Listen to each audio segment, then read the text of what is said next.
ask for it, and we deliver. Extended conversations with decision makers who lead our community, our state, and our country. Joining me this morning, State Senator Larry Taylor, Chairman of the Senate Education Committee. Chairman, Governor Greg Abbott has put school choice for special ed students at the top of the agenda for the special session. Why do you feel so strongly about this? Well, I think school choice for these limited number of folks, for special needs parents and their students. You know, we've had a number of testimony during our hearings on special needs, and most parents are very happy with the situation they have in their traditional public school. But we had a number of families who testified in our hearings that they were fighting against their district for 6 to 8 years to get the services they needed for their child. Now, you understand early childhood development and all that. If you're fighting against your school for 6 to 8 years to get the services you need some relief from that. So it's a very limited number of people, a small number. Out of over 5 million students, we're talking about probably maybe 5,000 students, to allow them the opportunity to go somewhere else and get those services they need. If nothing else, have leverage with the district when they're having those discussions that last that long. We had a number of bills looking to tighten that process so we don't have those long delays, but still, most people are very happy with the current situation, but there's a small number who'd like to have some other opportunity. And we also have some private schools that specialize in some of these particular special needs. And we want every one of these children to meet their full potential. And it may not be in the traditional classroom. It may need where they need specialized care. And I think we should be able to provide that. Now, the legislature as a whole caught some heat for not appreciably increasing public school funding during the regular session. And the choice issue was seen as a deal breaker, particularly with members in the House. Can you find consensus there? Can you convince them of your way of thinking?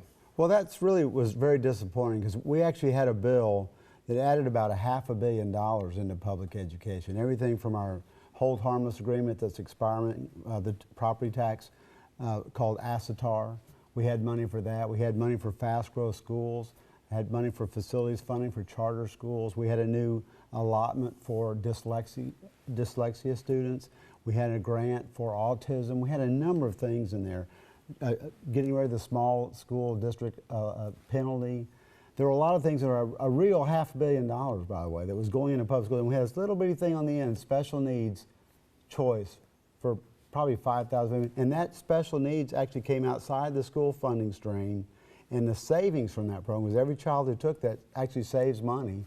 We were putting the savings back into the school system. So there was actually all more money, and they were just saying, well, now it's a school choice bill, and that was not what it was. It's just like when a school board goes out and sells a school bond. They build constituents, right? They do something at the elementary school, they do something at the junior high, they do something at the high school, maybe some athletic facilities. So they build enough constituencies to pass the bond, and that's what I was doing with that bill. Senator, the governor has also called on lawmakers to completely reform Texas school finance. Can that be done?